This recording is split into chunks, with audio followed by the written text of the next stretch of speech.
സത്യവിശ്വാസികളെ, സഹോദരങ്ങളെ, സഹോദരിമാരെ, അള്ളാഹു സുബ്ഹാനഹു വ തആലയെ സൂക്ഷിച്ചുകൊണ്ട് ജീവിക്കണമെന്ന് എല്ലാവരെയും ഉണർത്തുകയാണ്, വസിയ്യത്ത് ചെയ്യുകയാണ്. അള്ളാഹു സുബ്ഹാനഹു വ തആല അവൻ്റെ വിധിവിലക്കുകൾ, ഹലാൽ ഹറാമുകൾ ജീവിതത്തിൻ്റെ എല്ലാ രംഗങ്ങളിലും പാലിച്ച് ജീവിക്കുന്ന ഉത്തമദാസന്മാരുടെ കൂട്ടത്തിൽ ഉൾപ്പെടുത്തി നമ്മെ ഓരോരുത്തരെയും അനുഗ്രഹിക്കുമാറാവട്ടെ. മരിക്കുന്നതിന് മുമ്പ് ഓരോരുത്തർക്കും ഹുസ്നുൽ ഖാത്തിമ, നല്ല പര്യവസാനം നൽകി അള്ളാഹു സുബ്ഹാനഹു വ തആല അനുഗ്രഹിക്കുമാറാവട്ടെ. പ്രിയമുള്ള സഹോദരങ്ങളെ, സഹോദരിമാരെ, പ്രവാചകൻ മുഹമ്മദ് മുസ്തഫ സല്ലല്ലാഹു അലൈഹി വസല്ലമയുടെ ജീവിതവുമായി ബന്ധപ്പെട്ടുകൊണ്ടുള്ള ചില കാര്യങ്ങളാണ് കഴിഞ്ഞ ഖുത്ബയിൽ നിങ്ങളെ കേൾപ്പിച്ചിരുന്നത്. മുസ്ലിം ഉമ്മത്ത് നെഞ്ചോട് ചേർത്ത് വെച്ചിരിക്കുന്ന മഹാവ്യക്തിത്വമാണ് പ്രവാചകൻ മുഹമ്മദ് മുസ്തഫ സല്ലല്ലാഹു അലൈഹി വസല്ലം. പ്രവാചകന്റെ പേര് കേൾക്കുമ്പോഴേക്കും നാം സ്വലാത്ത് ചൊല്ലുന്നു. അദ്ദേഹത്തിൻ്റെ നിർദ്ദേശങ്ങൾ സാധ്യമാവുന്ന അളവിൽ നാം ഒക്കെ ജീവിതത്തിൻ്റെ എല്ലാ രംഗങ്ങളിലും പാലിച്ചു കൊണ്ടേയിരിക്കുകയും ചെയ്യുന്നു. ചാണിന് ചാണായി പിന്തുടരപ്പെടുന്ന ലോകത്തെ ഒരേ ഒരു വ്യക്തിത്വം, അതാണ് പ്രവാചകൻ മുഹമ്മദ് മുസ്തഫ സല്ലല്ലാഹു അലൈഹി വസല്ലം. ലോകത്ത് ഇങ്ങനെ ഒരു വ്യക്തി വേറെ ഇല്ല. ഇങ്ങനെ ഒരു വ്യക്തിത്വത്തെ ലോകത്ത് നമുക്ക് കാണാൻ കഴിയില്ല. ഒരു മതദർശനത്തിലും കാണാൻ കഴിയില്ല. ഒരു ഭൗതിക ദർശനത്തിലും കാണാൻ കഴിയില്ല. ക്രൈസ്തവ സമൂഹത്തെ നാം എടുത്ത് പരിശോധിച്ച് നോക്കുക. നാം അവരുടെ ജീവിത രീതി പരിശോധിച്ചു കഴിഞ്ഞാൽ, ക്രൈസ്തവ സമൂഹം അവർ ബാത്റൂമിലേക്ക് പ്രവേശിക്കുമ്പോൾ ഇടതുകാൽ വെച്ചുകൊണ്ടാണോ പ്രവേശിക്കുന്നത്? ബാത്റൂമിൽ നിന്ന് ഇറങ്ങുമ്പോൾ വലതുകാൽ വെച്ചുകൊണ്ടാണോ ബാത്റൂമിൽ നിന്ന് ഇറങ്ങുന്നത്? കാണാൻ കഴിയില്ല.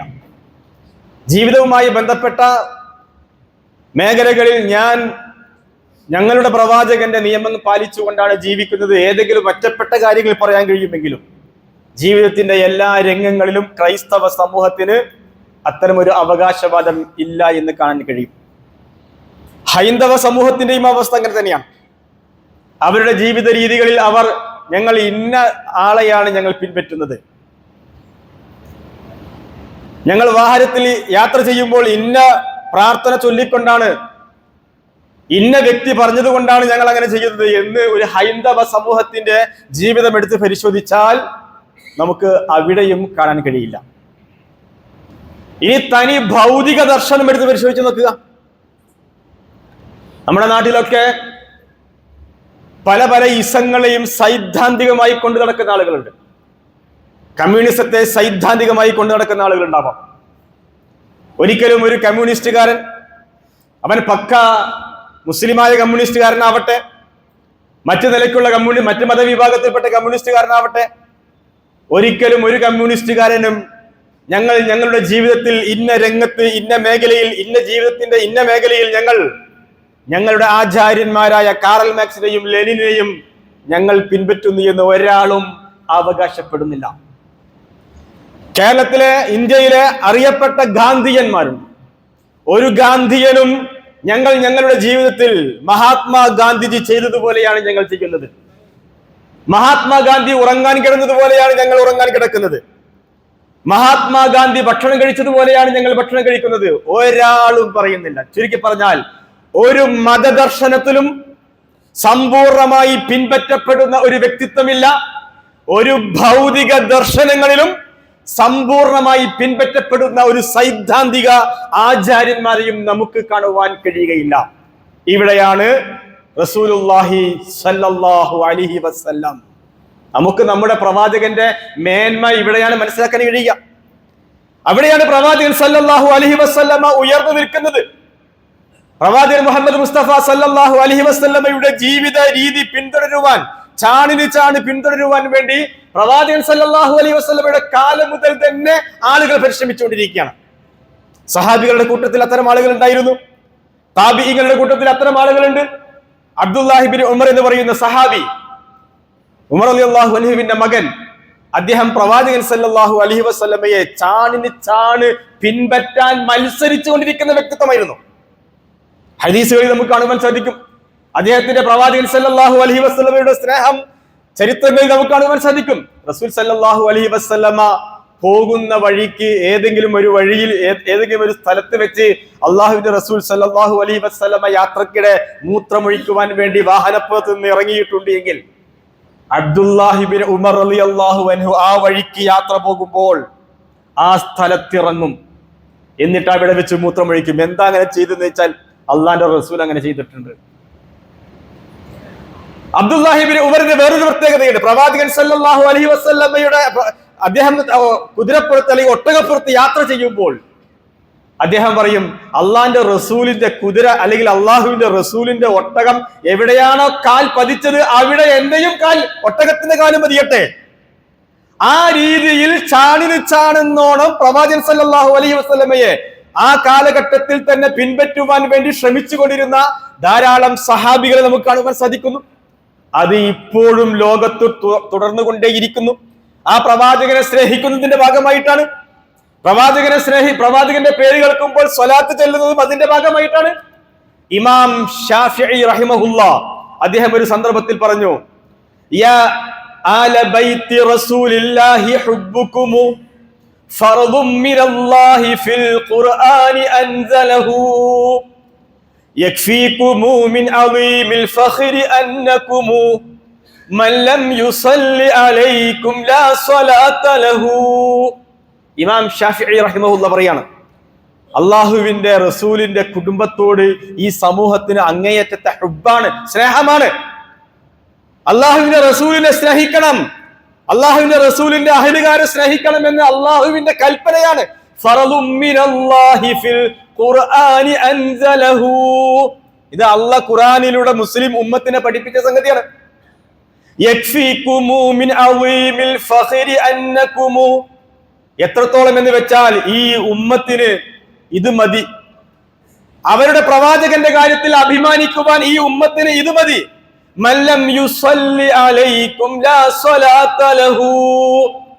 പ്രവാചകന്റെ പേര് കേൾക്കുമ്പോൾ സ്വലാത്ത് ചൊല്ലാത്തവന് അവനും അള്ളാഹുവിന്റെ സ്വലാത്തും രക്ഷയും കാരുണ്യവും ഉണ്ടാവുകയില്ല. ഇത് തന്നെ മതി ഈ ഉമ്മത്തിന് പ്രവാചകൻ സല്ലല്ലാഹു അലൈഹി വസല്ലമയോടുള്ള സ്നേഹം എത്രയാണ് എന്ന് വ്യക്തമാക്കുവാൻ. ഇങ്ങനെ ഞാനും നിങ്ങളും നെഞ്ചോട് ചേർത്ത് വെച്ച, ചാണിന് ചാണായി പിൻപറ്റിക്കൊണ്ടിരിക്കുന്ന, ജീവിതത്തിന്റെ എല്ലാ രംഗങ്ങളിലും പ്രവാചകൻ വെറുക്കുന്ന കാര്യങ്ങൾ ഒഴിവാക്കിക്കൊണ്ടിരിക്കുന്ന ആളുകളാണ് ഞാനും നിങ്ങളുമൊക്കെ എല്ലാ രംഗത്തും. എത്രത്തോളം എന്ന് വെച്ചാൽ തനി ഭൗതികമായി നാം വിലയിരുത്തുന്ന കാര്യങ്ങളിൽ പോലും ഞാനും നിങ്ങളും പ്രവാചകനെ പിൻപറ്റിക്കൊണ്ടിരിക്കുകയാണ്. തനി ഭൗതികമായ കാര്യങ്ങളിൽ, ഉദാഹരണത്തിന് സ്വന്തം ഇണയുമായി ലൈംഗിക ബന്ധത്തിൽ ഏർപ്പെടുന്നത് അതെന്താ ശരിക്കും തനി ഭൗതികമായ കാര്യമല്ലേ? കേവലം ആനന്ദകരമായ സുഖാസ്വാദനത്തിന്റെ ഭാഗമല്ലേ അത്?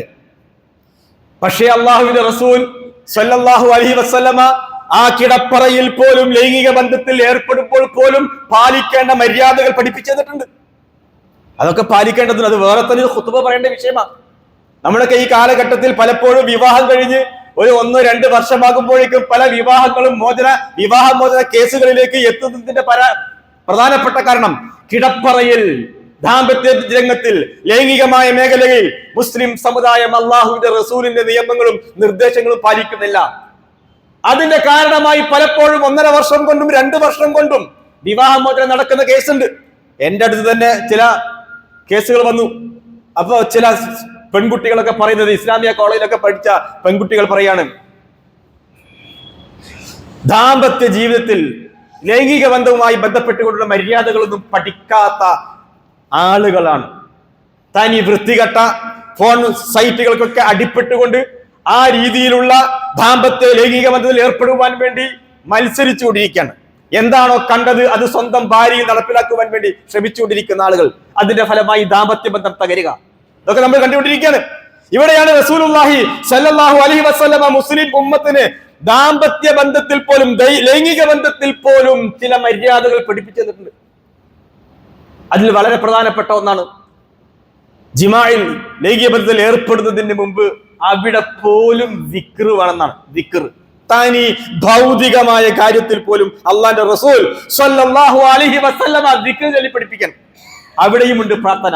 അല്ലാഹുമ്മ ജന്നിബിനി അശ്ശൈത്വാന മാ റസഖ്തനാ. ഇത് ചൊല്ലിക്കൊണ്ടായിരിക്കണം ലൈംഗിക ബന്ധത്തിൽ ഏർപ്പെടേണ്ടത്. ഇത് ആണും പെണ്ണും ഒരുപോലെ ചൊല്ലേണ്ടതാണ്. പടച്ചവനെ, നീ എന്നിൽ നിന്ന് പിശാചിനെ നീ അകറ്റണമേ. എനിക്ക് നൽകാൻ പോകുന്ന സന്താനങ്ങളിൽ നിന്നും നീ പിശാച് പതയിൽ നിന്ന് അകറ്റണമേ. ഇതാണ് പ്രാർത്ഥന. ആകെ ചെറിയൊരു പ്രാർത്ഥനയാണ്. ഈ ഒരു പ്രാർത്ഥന കിടപ്പറയിൽ പാലിക്കേണ്ട പ്രാർത്ഥനയാണ്. റസൂലുള്ളാഹി സ്വല്ലല്ലാഹു അലൈഹി വസല്ലം പഠിപ്പിക്കുന്നു. അത് ചെയ്യുന്ന ആളുകൾ ധാരാളമുണ്ട്. അപ്പൊ ഞാൻ സൂചിപ്പിച്ചത്, അവിടെ പോലും പ്രവാചകൻ സ്വല്ലല്ലാഹു അലൈഹി വസല്ലമയുടെ സുന്നത്തുകൾ പിൻപറ്റുന്ന ആളുകൾ ധാരാളം നമുക്ക് കാണുവാൻ സാധിക്കുന്നു. ഇവിടെ ഇങ്ങനെയുള്ള റസൂലുള്ളാഹി സ്വല്ലല്ലാഹു അലൈഹി വസല്ലമ പോലും അള്ളാഹുവിന്റെ അലംഘനീയമായ വിധിക്ക് കീഴ്പ്പെട്ടു. ഇങ്ങനെയുള്ള റസൂല് പോലും അള്ളാഹുവിന്റെ അലംഘനീയമായ വിധിക്ക് കീഴ്പ്പെട്ടു, തീരുമാനത്തിന് കീഴ്പ്പെട്ടു. മരണത്തിന് അള്ളാഹുവിന്റെ റസൂൽ സല്ലല്ലാഹു അലൈഹി വസല്ലമ പോലും വിധേയമായി. ഈ പ്രതിഭാസത്തിൽ നിന്ന് റസൂല് പോലും ഒഴിവായിട്ടില്ല. ലോകത്ത് എത്രയധികം പ്രവാചകന്മാർ വന്നിട്ടുണ്ടോ, ആ പ്രവാചകന്മാരെല്ലാവരും മരണം എന്ന അത്ഭുതകരമായ പ്രതിഭാസത്തിന് മുന്നിൽ കീഴടങ്ങിയിട്ടുണ്ട്. ജനിച്ചവരെല്ലാവരും മരിച്ചു പോയിട്ടുണ്ട്. റസൂലുള്ളാഹി സ്വല്ലല്ലാഹു അലൈഹി വസല്ലമയുടെ മരണത്തെ സംബന്ധിച്ച് പരിശുദ്ധ ഖുർആൻ സൂചന നൽകിക്കൊണ്ട് പറയുന്നു, വമാ ജഅൽനാ ലിബശരിൻ മിൻ ഖബ്ലിക്കൽ ഖുൽദ്. പ്രവാചകരെ, നാം താങ്കൾക്ക് മുമ്പ് ഒരൊറ്റ മനുഷ്യർക്കും ഈ ദുനിയാവിൽ ശാശ്വതികത്വം നൽകിയിട്ടില്ല. അഫഇൻ മിത്ത ഫഹുമുൽ ഖാലിദൂൻ. അതുകൊണ്ട് പ്രവാചകരെ, താങ്കളും അള്ളാഹുവിന്റെ അടുത്തേക്ക് ചെല്ലേണ്ടവരാണ്, മടങ്ങിപ്പോവേണ്ടവനാണ്. കുല്ലു നഫ്സിൻ ദാഇഖത്തുൽ മൗത്ത്. എല്ലാ ആത്മാവും മരണം രുചിക്കുക തന്നെ ചെയ്യും. പ്രവാചകൻ സല്ലല്ലാഹു അലൈഹി വസല്ലമയും അള്ളാഹുവിന്റെ ഈ വിധിക്ക് കീഴ്പ്പെട്ടു എന്നതാണ് ചരിത്രം നമുക്ക് പഠിപ്പിച്ചിരുന്നത്.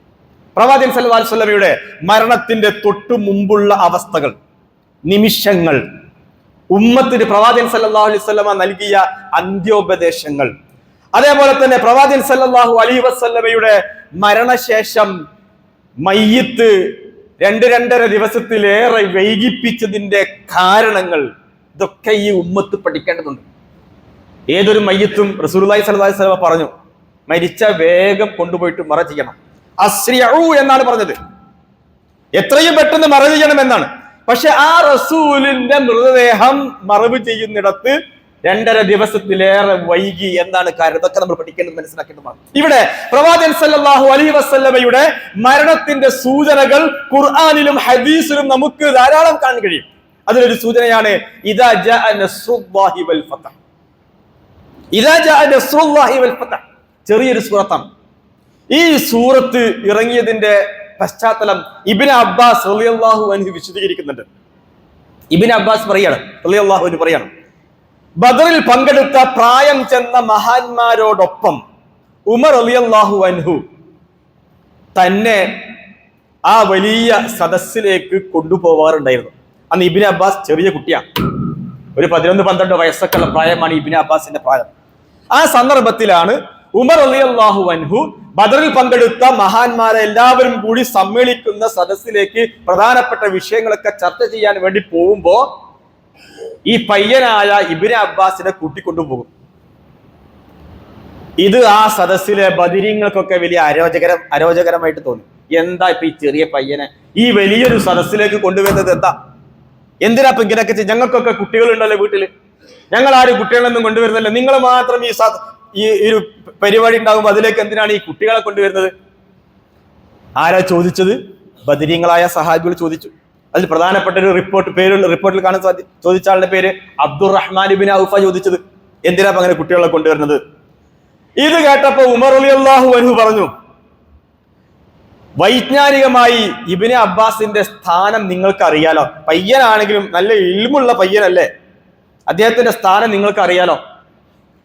പിന്നീട് ദിവസങ്ങൾക്ക് ശേഷം ഉമർ റളിയല്ലാഹു അൻഹു മറ്റൊരു ദിവസം ഇതേപോലെ ബദർ നായകന്മാർ, ബദരീങ്ങൾ എല്ലാവരും, ബദർ യുദ്ധത്തിൽ പങ്കെടുത്ത എല്ലാ ആളുകളും ഒരുമിച്ച് കൂടിയ ആ സദസ്സിലേക്ക് വീണ്ടും ഉമർ പോവുകയാണ്.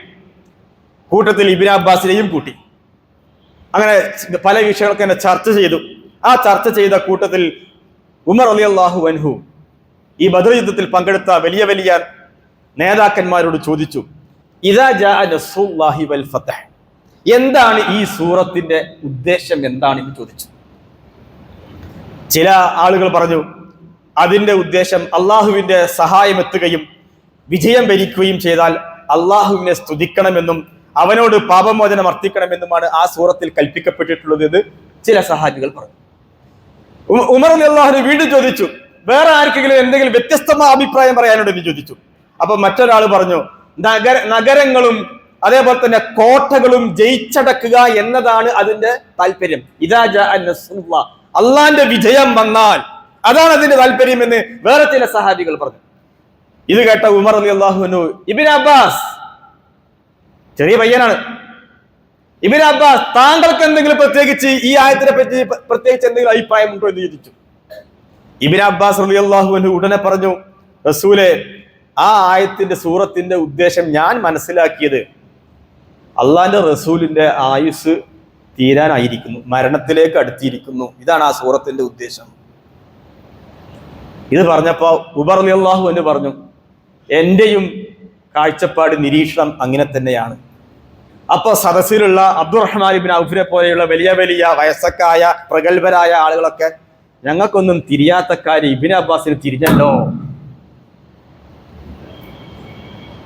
ഇത് വലിയൊരു പാഠം നമുക്ക് പഠിപ്പിച്ചു തരാം. നമ്മുടെയൊക്കെ നാട്ടിൽ എന്താ അവസ്ഥ? പ്രസ്ഥാനത്തിൻ്റെതായാലും ശരി, മഹലിന്റെ ആയാലും ശരി, മറ്റു സംവിധാനങ്ങളുടെ ഒക്കെ ആയാലും ശരി, പരമാവധി എപ്പോ നോക്കിയാലും 75-70 വയസ്സ് കഴിഞ്ഞ ആൾക്കാർ ഇങ്ങനെ ഇതിനെ സംവിധാനങ്ങളെ ഉരുട്ടി ഇങ്ങനെ കൊണ്ടു നടക്കാം. പുതിയ പുതിയ ആളുകളെ സ്വീകരിക്കണ്ടേ, അവരെ പരിചയപ്പെടുത്തി കൊടുക്കണ്ടേ, അവർക്കും ഈ സംവിധാനങ്ങൾ കൊണ്ടു നടക്കാനുള്ള പരിശീലനം, ട്രെയിനിങ് കൊടുക്കണ്ടേ? ഇത് ഉമർ റളിയല്ലാഹു അൻഹു ചെയ്തു. വെറും 12-13 വയസ്സുള്ള ഇബ്നു അബ്ബാസിനെ മഹത്തായ പ്രഗത്ഭരായ ആളുകളുള്ള സദസ്സിലേക്ക് കൊണ്ടുവരിക, പഠിപ്പിച്ചു കൊടുക്കുക, ട്രെയിനിങ് കൊടുക്കുക. ഇത് നമുക്ക് ഈ ചരിത്രത്തിൽ ഇങ്ങനെയൊക്കെ നമുക്ക് വായിച്ചെടുക്കുവാൻ കഴിയും. അതുകൊണ്ട് ഉമർ റളിയല്ലാഹു അൻഹു ആ ആയത്തിന്റെ വിശദീകരണത്തിന് ഇബ്നു അബ്ബാസ് നൽകിയ വിശദീകരണം കേട്ടപ്പോൾ എന്റെയും വീക്ഷണം, നിരീക്ഷണം അത് തന്നെയാണ് എന്ന് പറഞ്ഞത് നമുക്ക് കാണുവാൻ സാധിക്കുന്നു. അതേപോലെ തന്നെയാണ് മറ്റൊരായത്ത്, അൽ യൗമ അക്മൽതു ലക്കും ദീനക്കും വഅത്മംതു അലൈക്കും നിഅമതി വറദീതു ലക്കുമുൽ ഇസ്ലാമ ദീന. പ്രവാചകൻ സല്ലല്ലാഹു അലൈഹി വസല്ലമയുടെ മരണത്തിലേക്കുള്ള മറ്റൊരു സൂചനയാണ്. ഇന്ന് ഞാൻ നിങ്ങളുടെ ദീൻ പൂർത്തിയാക്കി തന്നിരിക്കുന്നു. അല്ലാഹുവിന്റെ റസൂൽ പറയാം, സല്ലല്ലാഹു അലൈഹി വസല്ലം പറയാം, ഇന്ന് ഞാൻ നിങ്ങൾക്ക് നിങ്ങളുടെ ദീൻ പൂർത്തിയാക്കി തന്നിരിക്കുന്നു. ഈ ആയത്തും അള്ളാഹുവിന്റെ റസൂലിന്റെ മരണത്തിലേക്കുള്ള സൂചനയായിട്ട് തഫ്സീറുകളിലൊക്കെ രേഖപ്പെടുത്തി വെച്ചത് കാണുവാൻ സാധിക്കും. അതുപോലെ തന്നെ റസൂലുള്ളാഹി സ്വല്ലല്ലാഹു അലൈഹി വസല്ലമ ആയിഷ റളിയല്ലാഹു അൻഹയെ വിളിച്ചുകൊണ്ട് പറയാണ്, ആയിഷ, ഞാൻ മരിക്കാൻ പോവുകയാണ്. ഇത് കേട്ട ആയിഷ റളിയല്ലാഹു അൻഹ കരഞ്ഞു. ഫാത്തിമയെ വിളിച്ചു പറഞ്ഞു, ഫാത്തിമ, ഞാൻ മരിക്കാൻ പോവുകയാണ്. എന്റെ കൂട്ടത്തിൽ നിന്ന്, എന്റെ കുടുംബത്തിൽ നിന്ന് ആദ്യമായിട്ട് എന്നിലേക്ക് ഞാൻ മരിക്കാൻ പോവുകയാണ് എന്ന് പറഞ്ഞപ്പോ ഫാത്തിമ റളിയല്ലാഹുവിന്റെ കണ്ണ് നിറഞ്ഞു. എന്നിട്ട് അള്ളാന്റെ റസൂല് പറഞ്ഞു, ഈ കുടുംബത്തിൽ നിന്ന് എന്നിലേക്ക് ആദ്യം എത്തിച്ചേരുക ഫാത്തിമയായിരിക്കും എന്ന് പറഞ്ഞപ്പോ ഫാത്തിമ ചിരിക്കുകയും ചെയ്തതാണ്. ഇതിനൊക്കെ പണ്ഡിതന്മാർ വിശദീകരിച്ചിട്ടുണ്ട്. ഒരേ സമയം കരയുകയും ചിരിക്കുകയും ചെയ്യുന്ന പ്രതിഭാസം മനുഷ്യന്റെ മുഖത്തുണ്ട് എന്നുള്ളതാണ്. ചില സംഭവങ്ങൾ ഉണ്ടാവുമല്ലോ, ചില സംഗതി കേട്ട ചിരി വരും, ചില സംഗതി കേട്ട കരച്ചിൽ വരും. ഇത് മനുഷ്യന്റെ മുഖത്ത് അള്ളാഹ് സംവിധാനിച്ച ഒന്നാണ്. അതുകൊണ്ട് ഫാത്തിമ റളിയല്ലാഹു അൻഹ ഇത് കേട്ട് കരയുകയും ചെയ്തു എന്ന് കാണുവാൻ സാധിക്കും. അതേപോലെ തന്നെ റസൂലുള്ളാഹി സ്വല്ലല്ലാഹു അലൈഹി വസല്ലമ 2 പ്രാവശ്യം മരിക്കുന്നതിന് മുമ്പുള്ള, തൊട്ടു മുമ്പുള്ള റമളാൻ മാസത്തിൽ 2 പ്രാവശ്യം ജിബ്രീലിന് ഖുർആൻ ഫുള്ളായിട്ട് ഓതിക്കൊടുത്തു. സാധാരണ റമളാനിൽ 1 പ്രാവശ്യമാണ് ജിബ്രീലിന്റെ മുമ്പിൽ ഖുർആൻ ഓതിക്കൊടുക്കുക. പക്ഷേ മരിക്കുന്നതിന്റെ തൊട്ടു മുമ്പുള്ള റമളാനിൽ റസൂലുള്ളാഹി സ്വല്ലല്ലാഹു അലൈഹി വസല്ലമ 2 പ്രാവശ്യമാണ് ഓതിക്കൊടുത്തത്. മരണത്തിലേക്കുള്ള സൂചനയായിട്ട് പണ്ഡിതന്മാർ രേഖപ്പെടുത്തി വെച്ചിരിക്കുന്നു. അതേപോലെ തന്നെ മദീനയിൽ എത്തിയ റസൂൽ സല്ലല്ലാഹു അലൈഹി വസല്ലമ 9 വർഷവും ഹജ്ജ് ചെയ്തില്ല. മദീനയിൽ എത്തിയിട്ടേ മക്കയിൽ നിന്ന് അള്ളാഹുവിന്റെ റസൂൽ ഹജ്ജ് ചെയ്തിട്ടില്ല. അള്ളാഹുവിന്റെ റസൂൽ സല്ലല്ലാഹു അലൈഹി വസല്ലം ആകെ 4 ഉംറ ചെയ്തിട്ടുള്ളൂ. നമ്മുടെ നാട്ടിലെ ആളുകള് ഉംറ കൊണ്ട് മത്സരിച്ചുകൊണ്ടിരിക്കുക. എത്രാമത്തെ ഉംറ? 20 ഉംറയൊക്കെ ചെയ്തു, 10 ഉംറയൊക്കെ ചെയ്തു എന്ന് പറഞ്ഞ ആൾക്കാരുണ്ട്. ഉംറ മത്സരം, ഹജ്ജ് മത്സരമൊക്കെ നടത്തുന്നവരുണ്ട്. കുഴപ്പമൊന്നുമില്ല, അവനവന്റെ ആവശ്യത്തിനൊക്കെ ചെയ്യാവുന്നതാണ്. പക്ഷെ അള്ളാന്റെ റസൂൽ സല്ലല്ലാഹു അലൈഹി വസല്ലം ആകെ 4 ഉംറ ചെയ്തിട്ടുള്ളൂ. എത്ര ഉംറ അള്ളാന്റെ റസൂൽ ചെയ്യാം? പക്ഷെ എന്താ അങ്ങനെ 4 ഉംറ മാത്രം ചെയ്തത്? ആ വിഷയത്തില് ദൂർത്ത് കാണിക്കാതിരിക്കാൻ വേണ്ടിയിട്ടാണ്. അള്ളാന്റെ റസൂൽ ആകെ ഒറ്റ ഹജ്ജ ചെയ്തിട്ടുള്ളൂ. അത് മദീനയിൽ എത്തി 9 വർഷം ജീവിച്ചിട്ടും ഹജ്ജ് ചെയ്തിട്ടില്ല. മരിക്കുന്നതിന്റെ തൊട്ടു മുമ്പാണ്, ആ സന്ദർഭത്തിലാണ് റസൂലുള്ളാഹി സ്വല്ലല്ലാഹു അലൈഹി വസല്ലം ഹജ്ജിന് പോകുന്നത്. അള്ളാന്റെ റസൂല് മദീനയിലെത്തി 10-ാം വർഷം ഹജ്ജ് പ്രഖ്യാപനം നടത്തി. ആ സന്ദർഭത്തിൽ മദീന ജനസാഗരമായി. അള്ളാന്റെ റസൂൽ ഹജ്ജിന് വരുന്നുണ്ടെന്ന് പറഞ്ഞു. എല്ലാ മുസ്ലിങ്ങളും മദീനയിൽ നിന്ന് മക്കയിലേക്ക് പോവുകയാണ്. അതേപോലെ തന്നെ റസൂൽ സല്ലല്ലാഹു അലൈഹി വസല്ലമയുടെ ഹജ്ജ് നിർവഹണവും ഹജ്ജത്തുൽ വദാ പ്രഭാഷണവും എല്ലാം അള്ളാഹുവിന്റെ റസൂലിന്റെ അന്ത്യം അടുത്തിരിക്കുന്നു എന്നതിലേക്കുള്ള സൂചനയാണ്. അങ്ങനെയാണ് റസൂലുള്ളാഹി സ്വല്ലല്ലാഹു അലൈഹി വസല്ലമ റബീഉൽ അവ്വൽ 9 വ്യാഴാഴ്ച, റബീഉൽ അവ്വൽ 12 അങ്ങനെയും അഭിപ്രായമുണ്ട്. റസൂലുള്ളാഹി സ്വല്ലല്ലാഹു അലൈഹി വസല്ലം റബീഉൽ അവ്വൽ 9 വ്യാഴാഴ്ച റസൂൽ സല്ലല്ലാഹു അലൈഹി വസല്ലമ ജന്നത്തുൽ ബഖീഇൽ പോയി ശുഹദാക്കൾക്ക് വേണ്ടി പ്രാർത്ഥിക്കാൻ 9-ാം തീയതി റബീഉൽ അവ്വൽ 9-ന്. അങ്ങനെ തിരിച്ചു വരുന്ന സമയത്ത് അല്ലാഹുവിന്റെ റസൂൽ സല്ലല്ലാഹു അലൈഹി വസല്ലമയ്ക്ക് ശക്തമായ തലവേദന മൂലം നബിക്ക് ശാരീരികമായ അസ്വാസ്ഥ്യം ഉണ്ടാവുന്നു. ഈ രോഗം വിഷം ചേർക്കപ്പെട്ട ആട്ടിറച്ചിയിൽ നിന്നാണ് എന്ന് റസൂലുള്ളാഹി സ്വല്ലല്ലാഹു അലൈഹി വസല്ലമ ആയിഷയോടൊപ്പം പറയുകയും ചെയ്തു. മരിക്കുന്നതിന് 2-3 ദിവസം മുമ്പ് ശക്തമായ പനിയും തലവേദനയൊക്കെ വന്നു. അപ്പൊ റസൂൽ സല്ലല്ലാഹു അലൈഹി വസല്ലമ പറഞ്ഞു, അന്ന് യഹൂദി എനിക്ക് കൊണ്ടുവന്ന ആട്ടിറച്ചി, ആ ആട്ടിറച്ചി രുചിച്ചതിന്റെ വേദന ഞാൻ ഇപ്പോൾ അനുഭവിച്ചുകൊണ്ടിരിക്കുന്നു, മരിക്കുന്നതിന്റെ മുമ്പ് പറഞ്ഞു. ഈ സംഭവം മുമ്പ് ഞാൻ ഇവിടെ പറഞ്ഞിട്ട് തോന്നുന്നു. റസൂലുള്ളാഹി സ്വല്ലല്ലാഹു അലൈഹി വസല്ലമയെ ഒരു യഹൂദിയായ അയൽവാസിയായ സ്ത്രീ പരീക്ഷിച്ചു. അയൽവാസിയായ സ്ത്രീ വന്നിട്ട് റസൂലോട് ചോദിച്ചു, റസൂലെ, താങ്കൾക്ക് ഏറ്റവും കൂടുതൽ ആടിന്റെ ഏത് ഭാഗത്തെ ഇറച്ചിയാണ് ഇഷ്ടം എന്ന് പറഞ്ഞു. അപ്പൊ റസൂൽ സല്ലല്ലാഹു അലൈഹി വസല്ലം ആടിന്റെ പുറകെന്നൊക്കെ നമ്മൾ പറയുന്നത് കൈയിന്റെ ഏതൊരു ഭാഗം, റസൂലുള്ളാഹി സ്വല്ലല്ലാഹു അലൈഹി വസല്ലം പറഞ്ഞു. അങ്ങനെ റസൂൽ സല്ലല്ലാഹു അലൈഹി വസല്ലമയ്ക്ക് ആ ഭാഗത്ത് പ്രത്യേകം വിഷം പുരട്ടിയിട്ട് കൊണ്ടുവന്ന് വെച്ചു കൊടുത്തു. മറ്റു ചില സഹാബികളും ഉണ്ടായിരുന്നു. ഒരു സഹാബി കഴിച്ചു, മരണപ്പെട്ടു എന്നാണ് കാണാൻ സാധിക്കുന്നത്. അല്ലാഹുവിന്റെ റസൂൽ വായിൽ വെച്ചപ്പോഴേക്കും ആ മാംസം സംസാരിച്ചു എന്നാണ്. റസൂലെ കഴിക്കരുതേ എന്ന് പറഞ്ഞു, വിഷം പുരട്ടിയിട്ടുണ്ട് എന്ന് പറഞ്ഞു. അങ്ങനെ അള്ളാന്റെ റസൂൽ സല്ലല്ലാഹു അലൈഹി വസല്ലമ അവിടെ തന്റെ വീടിന്റെ പരിസരത്ത് ആരെങ്കിലും ഒരുമിച്ച് കൂടിയിട്ടുണ്ട് എന്ന് നോക്കാൻ വേണ്ടി പറഞ്ഞു. നോക്കുമ്പോൾ കുറച്ച് യഹൂദികൾ അവിടെ ഇങ്ങനെ ഉണ്ട്. വിളിച്ചു ചേർത്തു. എന്തിനാണ് മാംസത്തിൽ ഈ ഇറച്ചിയിൽ വിഷം ചേർത്തതെന്ന് ചോദിച്ചു. അപ്പോ അതില് ആ യഹൂദികൾ പറഞ്ഞു, മാ ഹമലക്കും അലാ ദാലിക്. അല്ലാഹുവിന്റെ റസൂൽ ചോദിച്ചു, എന്താ നിങ്ങൾ ഇത് ചെയ്യാൻ പ്രേരിപ്പിച്ചെന്ന് ചോദിച്ചപ്പോൾ, അറദ്ന ഇൻ കുൻത കാദിബൻ നസ്തരിഹു, നീ വ്യാജനായ പ്രവാചകനാണ് എങ്കിൽ ഈ മാംസം കഴിച്ച് വിഷം കഴിച്ച് താങ്കൾ മരണപ്പെട്ടു പോയാൽ നസ്തരിഹ്, ഈ ലോകം തന്നെ താങ്കളിൽ നിന്ന് രക്ഷപ്പെട്ടു പോകും. താങ്കളുടെ ശല്യം പിന്നെ ആർക്കും സഹിക്കണ്ടല്ലോ. വഇൻ കുൻത നബിയൻ, ഇനി താങ്കൾ ഒറിജിനൽ പ്രവാചകനാണെങ്കിലോ, ലം യദുറക, ഈ വിഷം താങ്കൾക്ക് ഒരു ഉപദ്രവവും വരുത്തുകയില്ല എന്ന് പറഞ്ഞു. ഇത് ചരിത്രത്തിൽ നടന്നാണ്. അല്ലാഹുവിന്റെ റസൂൽ സല്ലല്ലാഹു അലൈഹി വസല്ലം ആ കൊലപാതക ശ്രമത്തിൽ നിന്ന് രക്ഷപ്പെട്ടു. പിന്നീട് പനിയായി. അതിന്റെ ഭാഗമായിട്ട് അല്ലാഹുവിന്റെ റസൂൽ പറഞ്ഞു, അന്ന് ആ യഹൂദി നൽകിയ ആ വിഷത്തിന്റെ, ഇത് യഹൂദികളുടെ ജനിതക സ്വഭാവമാണ്, ചതിയിലൂടെ കൊലപ്പെടുത്തുക. ഇപ്പോഴും അതല്ലേ നടന്നുകൊണ്ടിരിക്കുന്നത്. ഇപ്പൊ ഏറ്റവും ഒടുവിൽ ഖത്തറിൽ കണ്ടില്ലേ, ഖത്തർ ഒരു രാഷ്ട്രത്തിന്റെ പരമാധികാര റിപ്പബ്ലിക്കുള്ള ഒരു രാഷ്ട്രത്തിന്റെ അകത്ത് കയറിയിട്ട് ആക്രമണം നടത്തുക എന്ന് പറഞ്ഞാൽ ലോകം ഇത് കണ്ടു നിൽക്കണം. അറബ് സമൂഹവും ഇനി പുതുതായിട്ട് പഠിച്ചു തുടങ്ങാൻ പോവുകയാണ്. ഖത്തറിലൊക്കെ ഒരു കാലഘട്ടത്തിൽ ഡോക്ടർ യൂസുഫുൽ കർലാവി ഉള്ള ഖത്തറും ഷെയ്ഖ് യൂസുഫുൽ കർലാവി ഇല്ലാത്ത ഖത്തറും തമ്മിൽ വ്യത്യാസപ്പെട്ടുകൊണ്ടിരിക്കുകയാണ്. കർലാവി സാഹിബ് ഉള്ള ഖത്തർ അത് അല്പം ഏത് ശത്രുവിനും ഭയാനകമായ ഒരു ഖത്തറായിരുന്നു. കർലാവി ഇല്ലാത്ത ഖത്തർ ഇപ്പോൾ അത് ലോകത്ത് ജനങ്ങൾക്കൊരു പേടിയില്ലാത്തൊരവസ്ഥയിലേക്കായി മാറിയിരിക്കുന്നു. അതുകൊണ്ടാണ് ആ കളി കളിച്ചത്.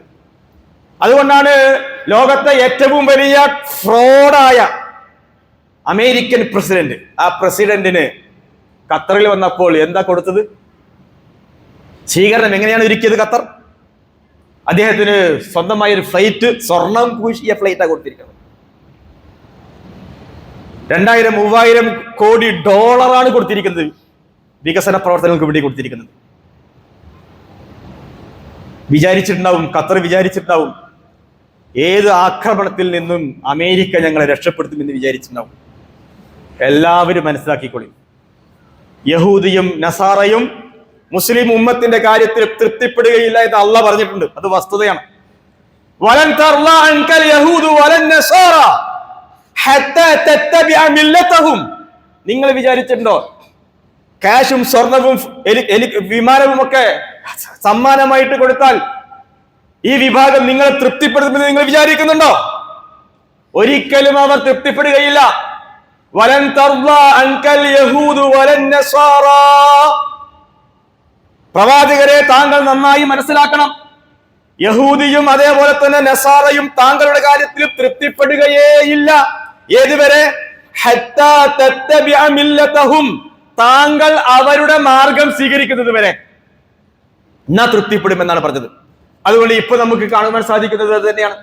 ഈ യഹൂദികളുടെ ഈ ചതി പ്രയോഗം, കൊലപാതക ശ്രമങ്ങൾ, കൊല ചെയ്യാൻ അറപ്പില്ലാത്ത അവസ്ഥ, ഇത് യഹൂദികളുടെ ജനിറ്റിക്കാണ്, ജനിതക സ്വഭാവമാണ് എന്ന് കാണുവാൻ സാധിക്കും. ഇവിടെ റസൂലുള്ളാഹി സ്വല്ലല്ലാഹു അലൈഹി വസല്ലമ ശക്തമായ പനി ബാധിച്ച് അല്പം ചില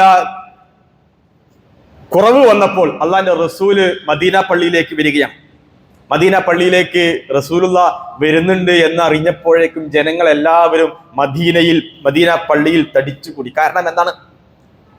ഞങ്ങളെ അന്ധകാരത്തിൽ നിന്നും വഴികേടിൽ നിന്നും ശിർക്കിൽ നിന്നും രക്ഷിച്ച് തൗഹീദിന്റെ പാളയത്തിലേക്ക് കൊണ്ടുവന്ന മഹാവ്യക്തിത്വമാണ് പ്രവാചകൻ മുഹമ്മദ് മുസ്തഫ സല്ലല്ലാഹു അലൈഹി വസല്ലമ.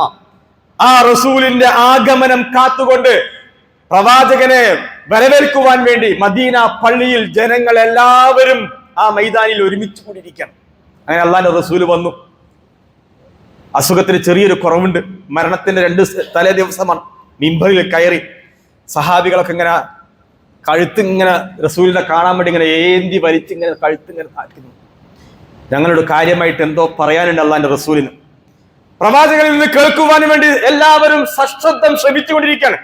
ആ സന്ദർഭത്തിൽ റസൂലുള്ളാഹി സ്വല്ലല്ലാഹു അലൈഹി വസല്ലമ മിമ്പറിൽ കയറി ആ ഉമ്മത്തിന്, തന്റെ ചുറ്റുമുള്ള തന്റെ അനുചരന്മാർക്ക് നൽകിയ പ്രധാനപ്പെട്ട ഉപദേശം, അതും ഞാനും നിങ്ങൾ പഠിക്കേണ്ട ഉപദേശം തന്നെയാണ്. മിമ്പറിൽ കയറിയിട്ട് ഞാനിങ്ങനെ അസുഖമായിട്ട് കിടക്കുകയായിരുന്നു, നിങ്ങൾ കുറെ ആൾക്കാരൊക്കെ വന്നു, നിങ്ങളൊന്ന് വന്നില്ല അല്ലെ? നമ്മളൊക്കെ നാട്ടിൽ അങ്ങനെയല്ല ആൾക്കാർ പറയാ. കാര്യമായിട്ട് ഒരാൾക്ക് അസുഖമായിട്ട് കിടക്കുമ്പോൾ സന്ദർശിക്കാൻ വരാതിരുന്നാല് ചിലപ്പോൾ ആൾക്കാർ നിന്നൊന്നും കണ്ടില്ലല്ലോ, ബാക്കിയുള്ളവരൊക്കെ എല്ലാവരും എത്തിയല്ലോ, നീ എന്താ വന്നില്ല സന്ദർശിക്കാന്, ഇങ്ങനെ പാരം പറയല്ലോ നമ്മളൊക്കെ ചെയ്യാം. അല്ലാഹുവിന്റെ റസൂൽ സല്ലല്ലാഹു അലൈഹി വസല്ലമ തന്റെ മുന്നിൽ തടിച്ചുകൂടിയ ആ ആളുകളോട് തന്റെ അസുഖത്തെ സംബന്ധിച്ചോ തന്റെ ക്ഷീണത്തെ സംബന്ധിച്ചോ തന്റെ മനപ്രയാസത്തെ സംബന്ധിച്ചോ ഒന്നും അല്ല പറഞ്ഞത്. പിന്നെന്താണ് റസൂലുള്ളാഹി സ്വല്ലല്ലാഹു അലൈഹി വസല്ലം പറഞ്ഞത്? അല്ലാഹുമ്മ ലാ തജ്അൽ ഖബ്രി വസനൻ യുഅബദ്. എന്റെ ഖബറിനെ എനിക്ക് ശേഷം നിങ്ങൾ ആരാധിക്കപ്പെടുന്ന ഇടമാക്കി മാറ്റരുതേ. അല്ലാഹുവിന്റെ റസൂൽ പറഞ്ഞ വർത്തമാനം അതായിരുന്നു. അല്ലാഹുമ്മ ലാ തജ്അൽ ഖബ്രി വസനൻ യുഅബദ്. എന്റെ ഖബറിനെ എനിക്ക് ശേഷം നിങ്ങൾ പ്രാർത്ഥനാ സ്ഥലമാക്കി മാറ്റരുതേ. ഇഷ്തദ്ദ ഗളബുല്ലാഹി അലാ ഖൗമിൻ ഇത്തഖദു ഖുബൂറ അംബിയാഇഹിം മസാജിദ. നിങ്ങൾക്ക് മുമ്പുള്ള സമൂഹത്തെ അല്ലാഹു സുബ്ഹാനഹു വ തആല അങ്ങേയറ്റം വെറുക്കാനും ശപിക്കാനും കാരണം അവർ പ്രവാചകന്മാരുടെ ഖബറുകളെ ആരാധനാ കേന്ദ്രങ്ങളാക്കി മാറ്റി. എന്റെ സമൂഹമേ, നിങ്ങൾ ആ പണി ചെയ്യരുതേ. മരിക്കുന്നതിന് തൊട്ടു മുമ്പ് ഉമ്മത്തിന് അള്ളാന്റെ റസൂൽ നൽകിയ ഉപദേശം അതാണ്. ഇൻഷാ അള്ളാഹ് ഇതുമായി ബന്ധപ്പെട്ടുകൊണ്ടുള്ള മറ്റു ചില വിശദീകരണങ്ങളുണ്ട്. ഇൻഷാ അള്ളാഹ് അടുത്ത ഖുത്ബയിൽ കേൾപ്പിക്കുന്നതാണ്. അള്ളാഹു സുബ്ഹാനഹു വ തആല കാര്യങ്ങൾ മനസ്സിലാക്കി മുമ്പോട്ട് പോകുവാൻ നമ്മെ ഓരോരുത്തരെയും അനുഗ്രഹിക്കുമാറാവട്ടെ.